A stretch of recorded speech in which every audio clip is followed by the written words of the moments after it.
Good afternoon, students. Good afternoon, sir. Yeah, right. Is it clear, my voice? Yes, sir. Okay. Students, we are in the ancient Roman civilization. In the last class, we discussed certain things regarding the Roman civilization.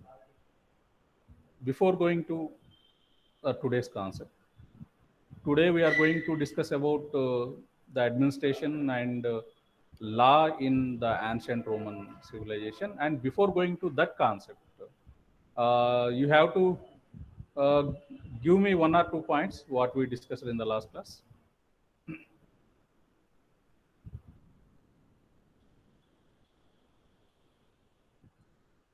About political conditions of ancient Rome. Okay. Plebeians and patricians. About consuls and senate. What we discussed? And about Augustus, Hmm. Julius Caesar. Okay. Pratibha, wait. Others may respond. మిగతా వాళ్ళు కూడా చెప్పండి. Last క్లాస్లో మనం ఏం చెప్పుకున్నాం? 1-2 పాయింట్లు.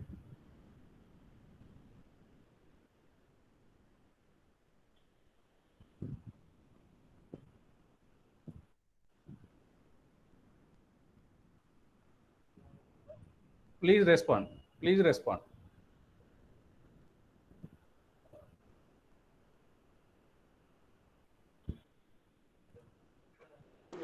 Sir వినిపిస్తుంది. ఓకే.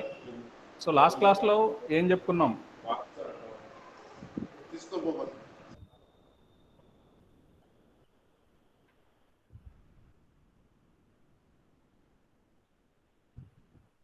మీరు రెస్పాండ్ కావాలి, అట్లీస్ట్ ఏదన్నా చెప్పాలి. Okay. So every time 1 or 2 are responding like the Pratibha and Rajavardhan. What about the others? Sir Rajavardhan wait. మిగతా వాళ్ళు చెప్తారు. మిగతా వాళ్ళు చెప్పండి, రెస్పాండ్ కావాలి. ఇంద్రకుమార్, రవలి, సంతోష్, అఖిల, సుగుణ, Asna Fatima,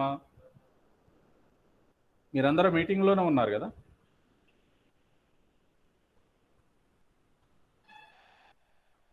at least respond to the teacher. Santosh,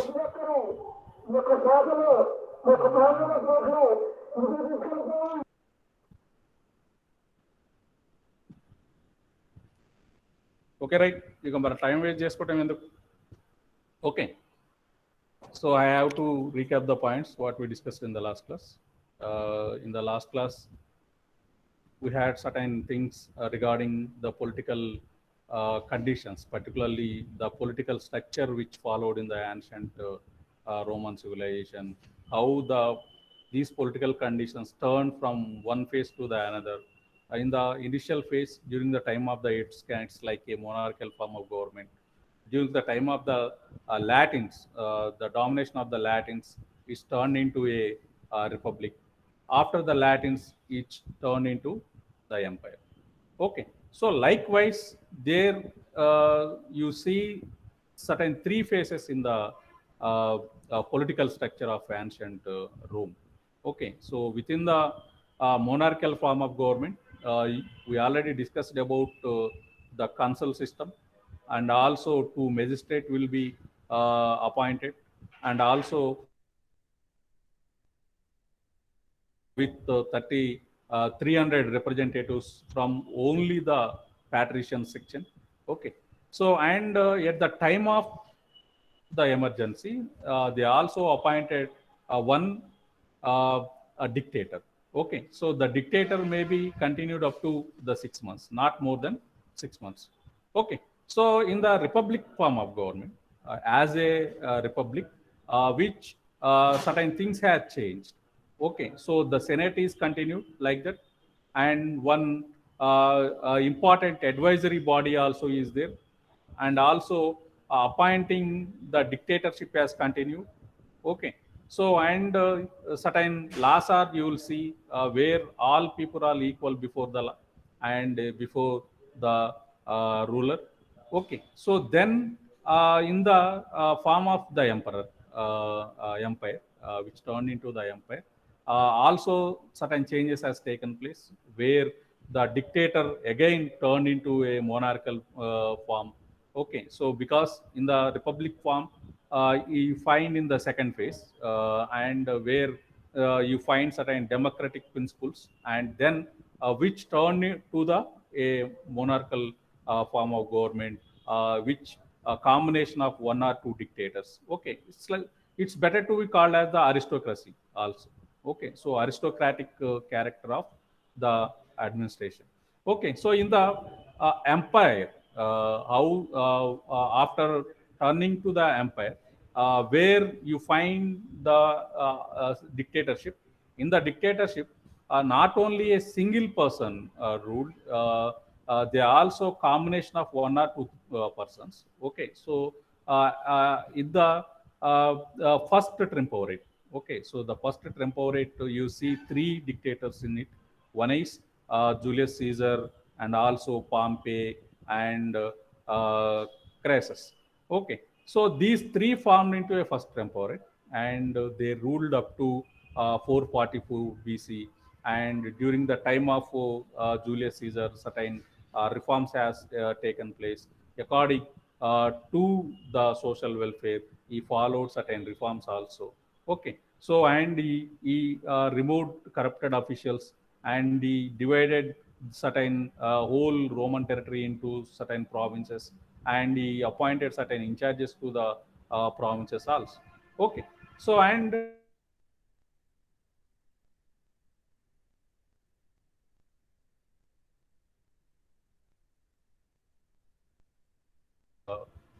as the first after first dictator as the Octavian, a grandnephew of Julius Caesar, along with other two dictators like Mark Antony and Lepidus.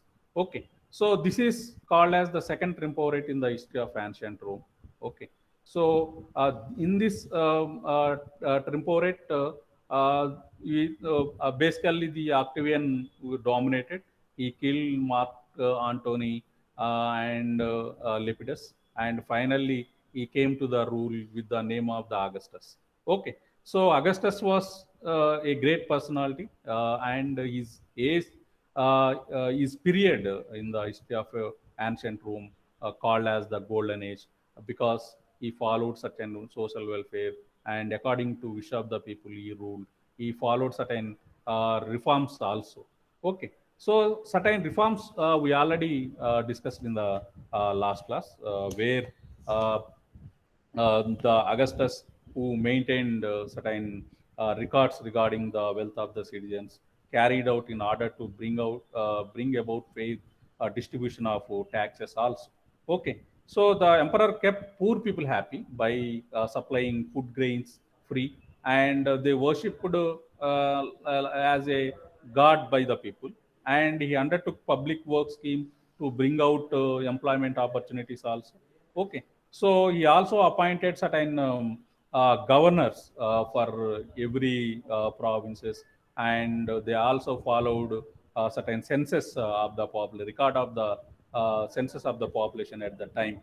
Okay, so and the Augustus, which spent the huge money on public works like the construction of public buildings, roads, bridges, amphitheaters. Okay, so amphitheaters are the main important structures which constructed during the time of Augustus, where these amphitheaters may accommodate nearly 50,000 people at a time. They can sit and enjoy with the gladiator shows or like that.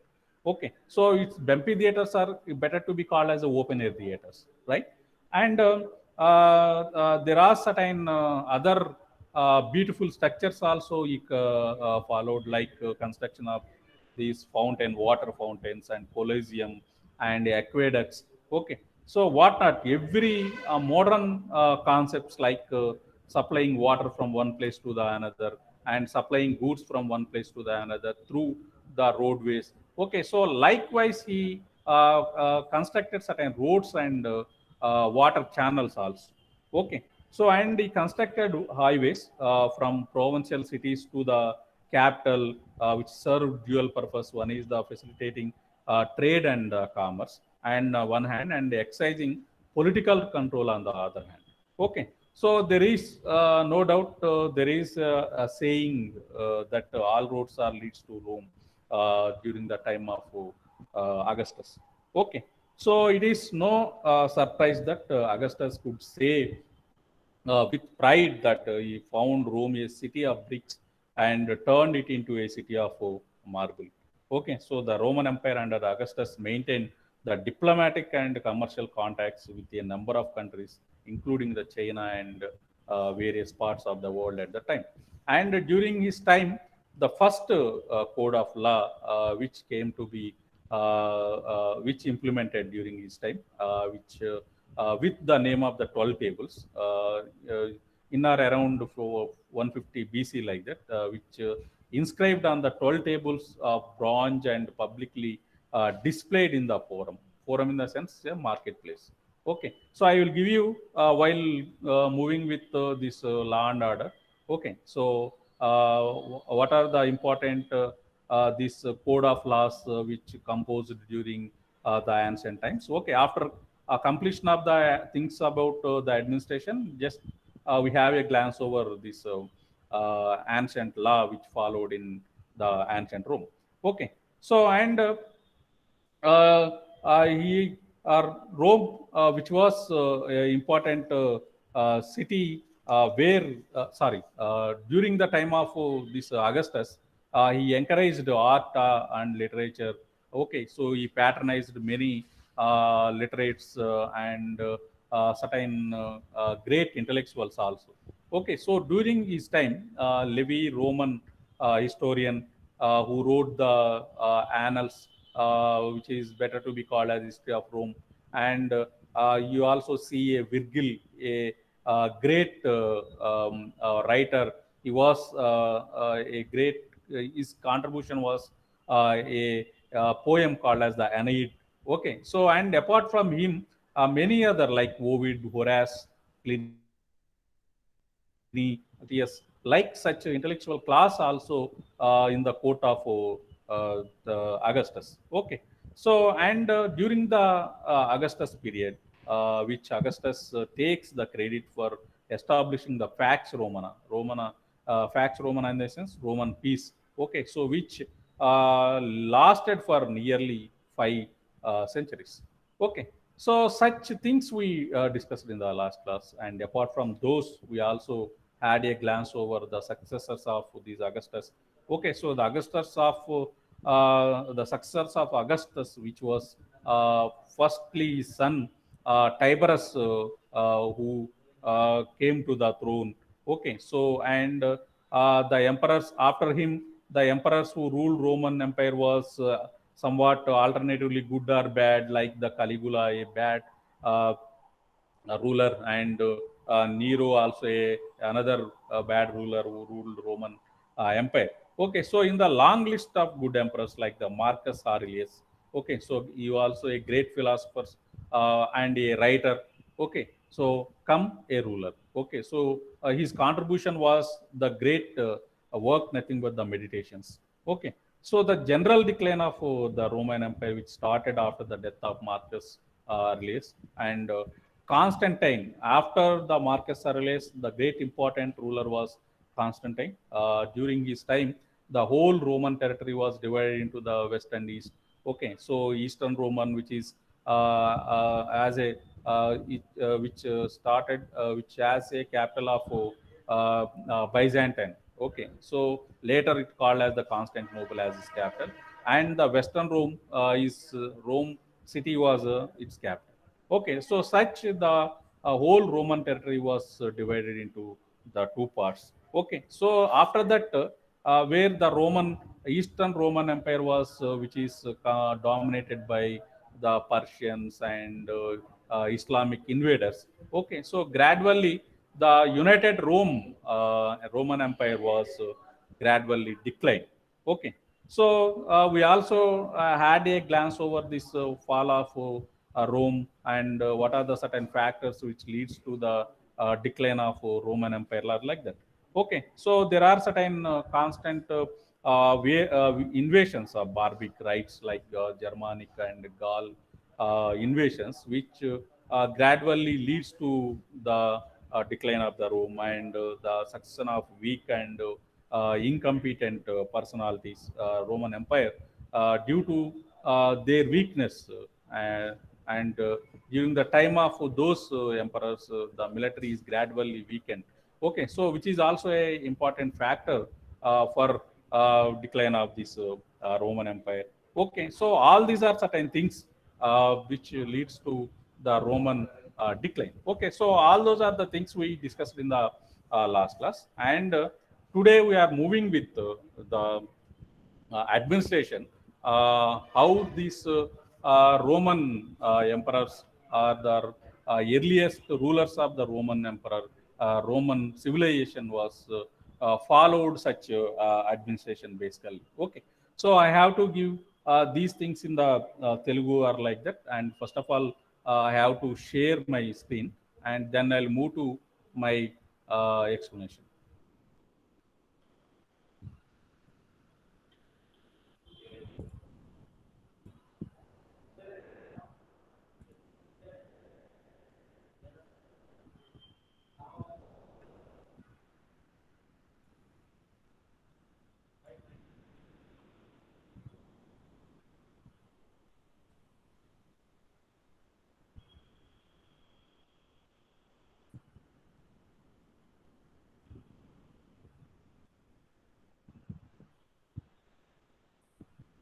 Students, are you getting my screen? Yes, sir. Yeah, right. So this is the first, the structure of Roman administration during the time of Etruscan people. Okay, Etruscan domination. Okay, so where nearly two consuls you see, and appointment of two magistrates you'll see, and under him there is another important important assembly like structure you'll see with the 30 representatives from the this from the patriarchal from the patrician section. Okay, so which is better to be called as the representatives from the society. Okay, so but the dominated society at that time, dominated strata at that time was the patrician class. Okay, so because all the administration was dominated by these people only, because the common people were the plebeians, and no representation of common people in this Senate. Okay, so it is a 300 representatives of a Senate you will see. Okay, so and after that, there is another which there are certain concessions got by the plebeians, and where the Latins came to the power, there are certain changes has taken place where the plebeians also got certain concessions. They are also coming to certain administrative positions at that time. Okay, so the system also same at that time, like the council where the appointment of two magistrates and a senate like that. Okay, so but the change is the people who are elected from the society were changed. Okay, because there during the time of the Etruscan, out of 300 representatives, 300 representatives only from the patrician section. But during the time of the republic, where the some of the people, some of the representatives also from the plebeian class. Okay, so from the common people, right? So that is only the change. Okay, next one is during the time of empire, where the appointment of a dictatorship has taken place, and dictatorship not only in the hands of one, it may be shared by one or two members. Okay, so that we already discussed in the last class also. One is the first triumvirate and next triumvirate. Both are the two important dictatorship systems we see in the empire, Roman Empire. Okay, so during the time of Roman Empire. Okay, so and apart from those, there is another class also we'll see in the Roman society, which are the slaves. Okay, so the slaves have no power or no privileges, no rights. Okay, so no representation from these in the Senate also. Okay, so and when uh,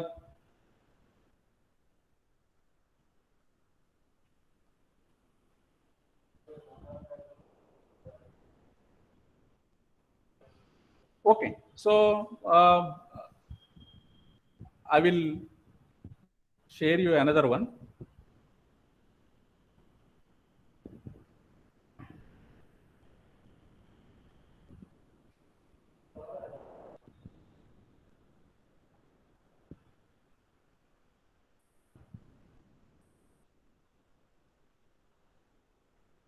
Students, are you getting my screen about the Senate?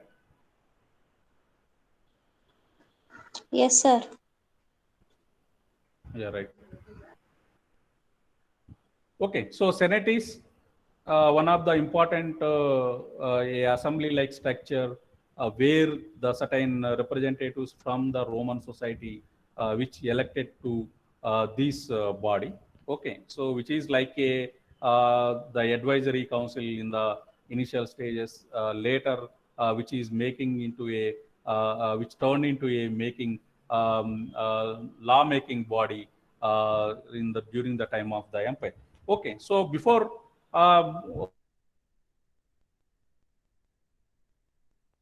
Roman Senate is powerful. Okay, so I will give you this. The role of the Senate changed over time. In the early ages of the Rome, the Senate was there to advise the king, and during the Roman Republic, the Senate became more powerful. Although the Senate could also only make the decrees and not laws. Okay, decrees in the sense administrative system like a executive. Okay, so its decrees were generally obeyed, and the Senate also controlled the spending of the state money, making it very powerful. Later, during the Roman Empire, the Senate had less power, and the real power was held by the emperor. Okay, so who could become a senator? Who elected for the senator? Okay, so unlike the senators of the modern states, the senators of Rome were not elected, they were appointed. Okay, so through much of the Roman Republic, an elected official called the censor appointed new senators. Okay, so another a system in between the Senate and the people was the censor. Okay, so the censor which is like a election body which appoints the senators to the Senate. Okay, so later the emperor controlled who could become a senator. Okay, so in the early year history of the Rome, only men from the patrician class or the plebeians also could become a senator. Okay, so senator were men who had previously been an elected officials called as the magistrate, and during the rule of Emperor Augustus, senators were required to have over 1 million sesterces in the wealth. Okay, so if they become into misfortune and lost their wealth, they were expected to resign. Okay, so and throughout many the Roman Republic, there was 300 senators, and this number was increased to 600 and then 900 under Julius Caesar. There are certain changes taken place in the number of representatives and requirements of a senator. What are the eligible conditions of these senators? And senators were required to be high moral character. They needed to be wealthy because they were not paid for their jobs and were expected to stay on helping the Roman state. They were also not allowed to be bankers and participate in foreign trade or have committed a crime. Okay. So, did senators has any social privileges, any status in the society? Although senators did not get paid, it was still considered a lifelong goal of many Romans to become a member of the Senate. And with the membership came a great prestige and respect throughout the Rome. Okay, so only senators could wear a purple striped toga and a special shoes, and they also special seating at public events and could become high ranking judges. Okay, so they were not paid any salary or any remuneration, but they had certain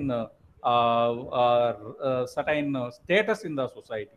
Okay, so wherever they go in the various occasions, they had a special seats in the public meetings are like that. Okay, is there any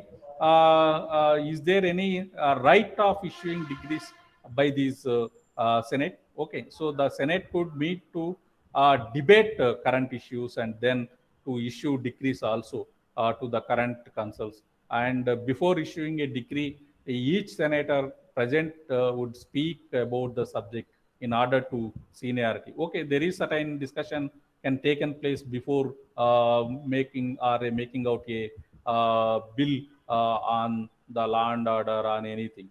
Okay, so uh,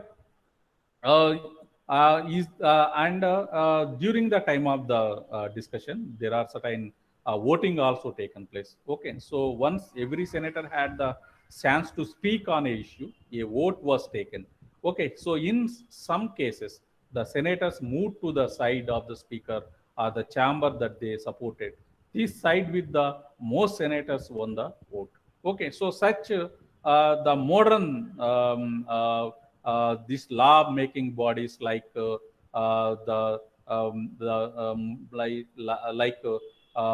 where houses of motions are like that, where you observe in the modern time. Okay, so when you see the government at the center is like a two houses, one is the upper and lower house.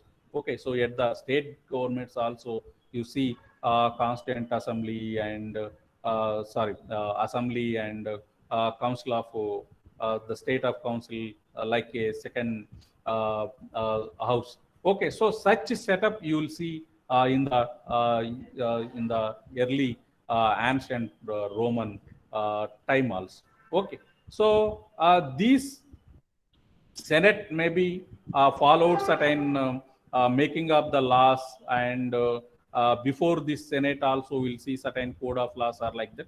Okay, so we'll move to the law which followed in the during the time of ancient. Okay, so we'll move to the ancient law. Okay, so the Romans had a common government and laws. Many of the basic systems and ideas that we have about laws and government today comes from ancient Rome.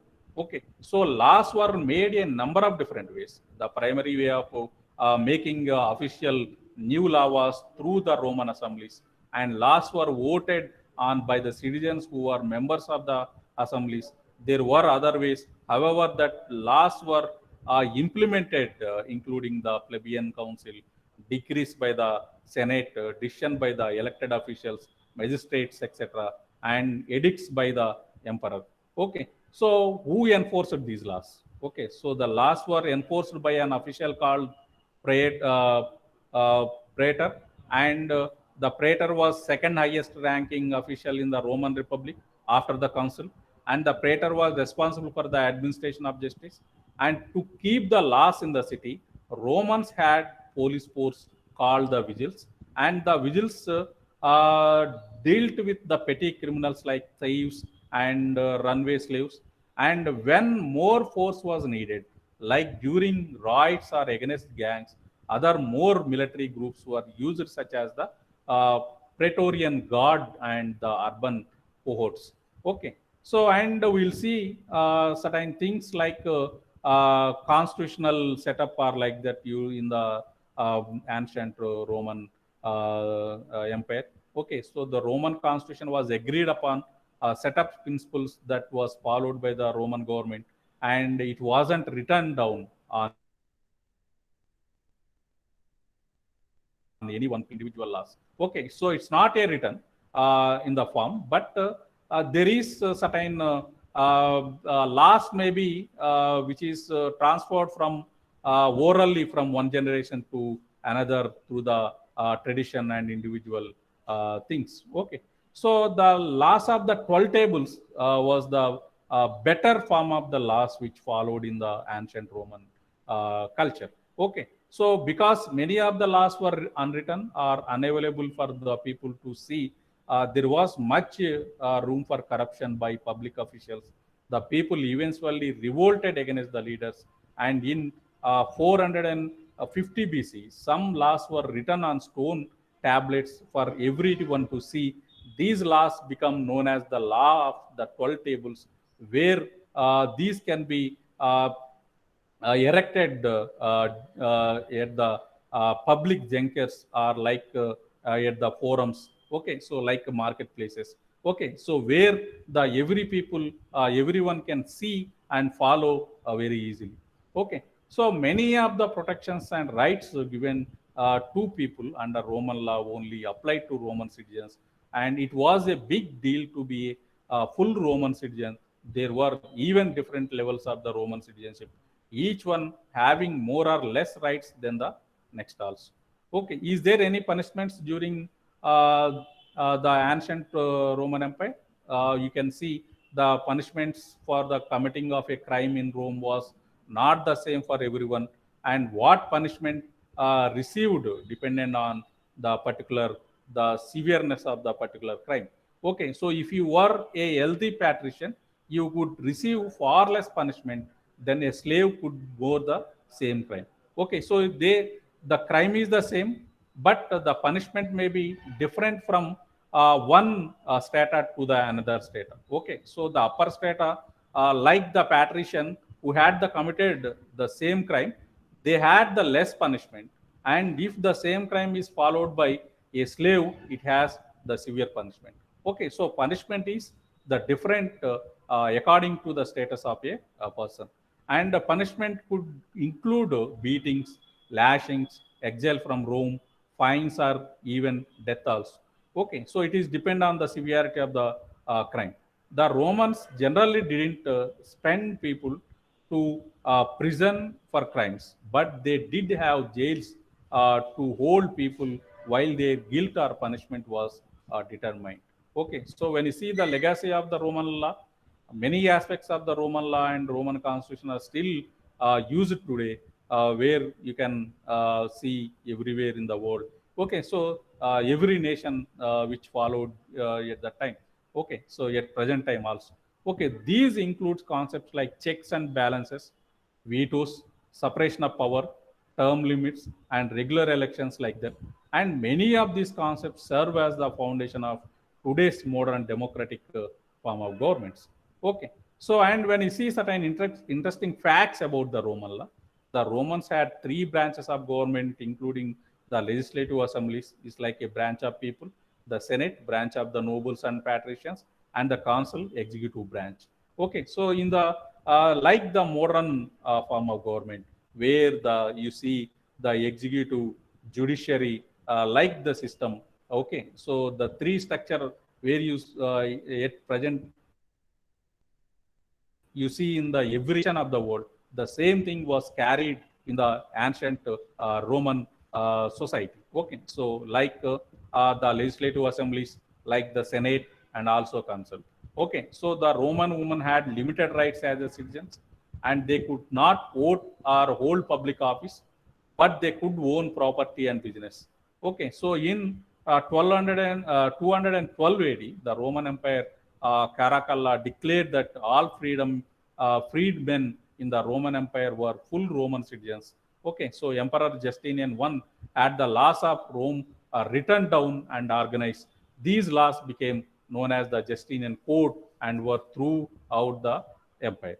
Okay, So we'll see the first code which came in the form of the 12 tables, and in and around 150 BC, which transcribed on the 12 tables of the bronze and publicly displayed in the forum marketplace. The Roman government appointed a special judge, praetor, already praetor Peregrinus.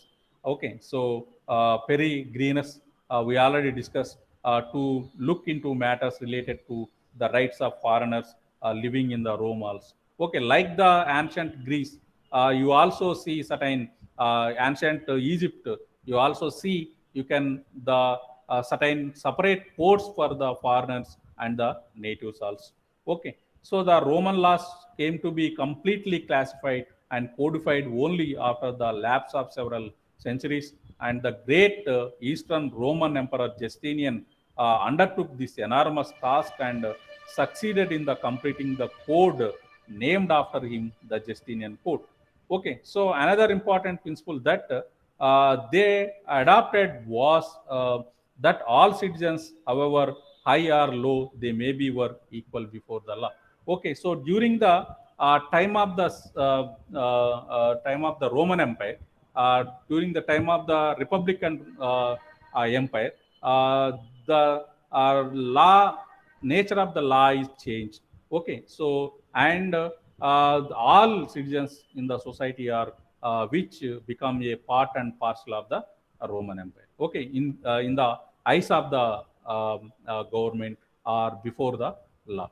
Okay, so dear students, this is end of my class, and regarding my lecture today, you have any doubts or clarifications regarding the administration and the law which followed in the ancient Rome, now you are welcome to ask me. Students, are you hearing? Yes, sir. Yeah, is there any doubts or clarifications? No, sir. No? Okay, right. One more announcement I have to give you. You have to submit an assignment for every subject, every paper. Okay. So I think others teachers may discuss about these assignments also. I think any teacher is discussed about this. Sir, Harshankar, sir. Okay. So likewise, you have to submit assignment for every paper. Okay. So as that structure, you have to submit for a assignment for my paper, Ancient Civilizations. Okay. So we have the 4 modules in it. Um, uh, for every from every module, you have to write 2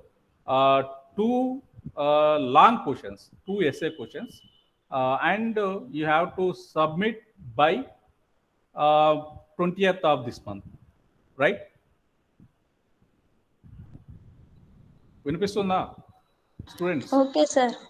okay, so మీరు 5 పేపర్లకి assignment submit చేయాలి. ఒక్కొక్క అసైన్మెంట్కి 5 marks carry చేయబడుతుంది. So as a part of internal assessment structure, one is already you are well known, you have to write the 2 internal two internal exams. Okay, so each internal carries 15 marks, and by taking the average, we'll again make it to the 15, and 15 marks plus 5 marks per assignment. Okay, so totally 20 marks for your assignment assessment. Okay, so ఇక assignment అసెస్మెంట్లో భాగంగా మీరు ఏదైతే అంటే the 5 marks మీ చేతిలో ఉంటున్నాయి కాబట్టి, so ఒక్కొక్క పేపర్కి ఒక్కొక్క అసైన్మెంట్ మీరు సబ్మిట్ చేయాలి. సో అందులో 5 పేపర్స్కి 5 అసైన్మెంట్స్ మీరు సబ్మిట్ చేయాలి. కాబట్టి ఏదైతే నా పేపర్ ఉందో, 4th పేపర్ యాన్షియంట్ సివిలైజేషన్కి సంబంధించి ఉన్నటువంటి సిలబస్లో మనకి మొత్తం 4 మాడ్యూల్స్ ఉన్నాయి. ఒక్కొక్క మాడ్యూల్ నుంచి మీరు 2 ఎస్ఏ క్వశ్చన్స్ మీరే సెలెక్ట్ చేసుకొని యాజ్ యువర్ చాయిస్, సో మీరే సెలెక్ట్ చేసుకొని వాటిని వైట్ పేపర్స్ మీద రాసి సేమ్ ఏవైతే రాశారో వాటిని మళ్ళీ ఏదైతే మా వాట్సాప్ ఏ అసైన్మెంట్ ఏ టీచర్ది అయితే ఏ పేపర్ది అయితే ఆ టీచర్కి మాత్రమే ఇండివిజువల్గా మీరు వాట్సాప్ చేయాల్సి ఉంటుంది. సో 20th ఈ మంత్ 20th వరకు మీకు టైం ఉంది కాబట్టి సో మీరు చిన్నగానే దాన్ని రాసి మీరు సబ్మిట్ చేయొచ్చు. ఓకే, సో ఇది నా పేపర్కి సంబంధించి. మిగతా పేపర్లకు సంబంధించి ఆయా టీచర్స్ మీకు చెప్తారు ఎలా చేయాలి ఏందనేది. వాళ్ళు ఎలా చెప్తే దాన్ని వాళ్ళు ఇచ్చిన ఇన్స్ట్రక్షన్స్ ప్రకారం మీరు ఫాలో అయ్యి అసైన్మెంట్ సబ్మిట్ చేయండి. ఓకే, సో 5 మార్క్స్ కంపల్సరీ మీ చేతిలో ఉన్నాయి కాబట్టి యూ హ్యావ్ టు సబ్మిట్. ఎవరైతే సబ్మిట్ చేయలేదో వాళ్ళకి ఆబ్సెంట్, ఎవరైతే పంపిస్తారో వాళ్ళకి మార్క్స్ ఇవ్వబడుతున్నాయి కాబట్టి సో దాన్ని మీరు దృష్టిలో పెట్టుకొని అందరూ అసైన్మెంట్ సబ్మిట్ చేయాల్సి ఉంటుంది. రైట్? ఓకే స్టూడెంట్స్, దీనికి సంబంధించి అసైన్మెంట్ కానీ లేకపోతే ఇంకేమైనా మీకు డౌట్స్ ఉన్నా ఏదైనా క్లారిఫికేషన్స్ ఉన్నా you are welcome to ask any teacher any time. Okay, you also you can chat with the student teachers with other teachers also with respect to WhatsApp groups. Okay, so ఎవరు కూడా ఇక ఆ విషయం మాకు తెలియదు లేకపోతే అది మాకు చెప్పలేదు మేము వినలేదు అనేటటువంటి పరిస్థితి అయితే ఉండకూడదు. ఎందుకంటే we're directly contacting you every day. Okay, so we're asking you every day regarding each and everything. You have any problems, you have any hurdles you face, you can share with every teacher can solve your problems. Okay, so ఈ pandemic సిచ్యుయేషన్లో మీరు ఏదైతే direct classes లేవు కాబట్టి so online classes జరుగుతున్నాయి అనేటటువంటి ఉద్దేశంలో భాగంగా students నుంచి టీచర్స్ నుంచి దూరంగా ఉండాల్సిన అవసరం లేదు. మీకు ఏదైతే అవసరం ఉంటుందో అంటే ఏదైతే డౌట్ ఉంటుందో సబ్జెక్టుకు సంబంధించి కానీ లేకపోతే మీకు మీద అదర్ ఏవైతే మీరు ఉన్నటువంటి ప్రాబ్లమ్స్ ఉన్నాయో వాటిని కూడా మీరు షేర్ చేసుకోవచ్చు టీచర్స్తో. ఓకే, సో ఇది మీరు ఆల్రెడీ ఇండ్ల దగ్గర ఉంటున్నారు కాబట్టి మీకు సరైనటువంటి మెటీరియల్ కూడా ఉండకపోవచ్చు, బుక్స్ ఉండకపోవచ్చు. దానికి సంబంధించి కూడా మీరు టీచర్లను అడగవచ్చు. Teachers can send you certain materials regarding the syllabus. Okay, so సిలబస్ని బేస్ చేసుకొని దానికి అవసరమైనటువంటి మెటీరియల్ కూడా పంపే ప్రయత్నం చేస్తాం కాబట్టి మీకు అవసరమైనటువంటి అంశాలని టీచర్స్తో షేర్ చేసుకోండి. Right? Okay okay sir. Okay sir. Right, thank you. Ending my class. Thank you very much.